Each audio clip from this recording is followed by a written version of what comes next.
ఒకవేళ పిల్లలు నైవేద్యం పెడితే ఆ భగవంతుడు కూడా వచ్చి తినాల్సిందే.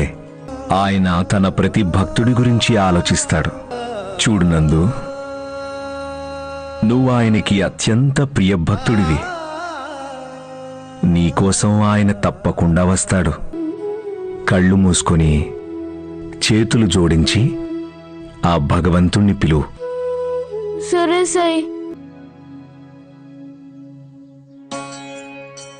చిన్న కృష్ణయ్య, రా స్వామి, నేను నీకు మొదటిసారిగా నైవేద్యం పెట్టాను. వచ్చి తిను కృష్ణ.